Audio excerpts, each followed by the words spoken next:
যে খেলোয়াড়কে একসময় আর্জেন্টিনার ভবিষ্যৎ ভাবা হতো, সেই পাওলো দিবালাই হয়তো থাকবেন না বিশ্বকাপ ২০২৬ স্কোয়াডে। কিন্তু কেন? কি এমন হয়েছে যার কারণে ধীরে ধীরে জাতীয় দল থেকে দূরে চলে যাচ্ছেন এই সুপারস্টার? আজকের ভিডিওতে জানবেন পুরো সত্যটা।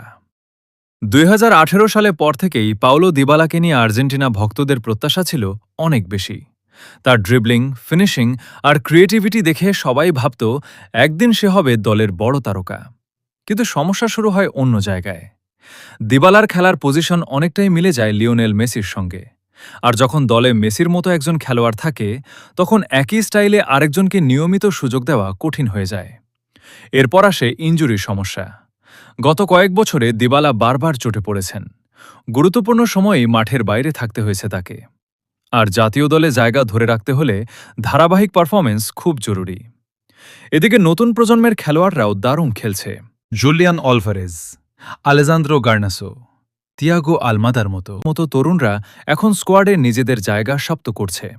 ফলে দিবালার জন্য প্রতিযোগিতা আরও কঠিন হয়ে গেছে। কোচ লিওনেল স্কালোনি সাধারণত এমন খেলোয়াড় চান যারা পুরো ম্যাচ জুড়ে প্রেসিং আর ডিফেন্সেও অবদান রাখবে। কিন্তু দিবালা ইনজুরির কারণে সবসময় সেই ইন্টেন্সিটি ধরে রাখতে পারেন না। তাই অনেক ফুটবল বিশ্লেষক মনে করছেন, যদি বড় কোনো পরিবর্তন না আসে, তাহলে বিশ্বকাপ ২০২৬ স্কোয়াডে পাওলো দিবালাকে দেখা নাও যেতে পারে। তোমার কি মনে হয়, দিবালার এখনও বিশ্বকাপে খেলার সুযোগ আছে, নাকি আর্জেন্টিনার সময় শেষ হয়ে গেছে তার জন্য?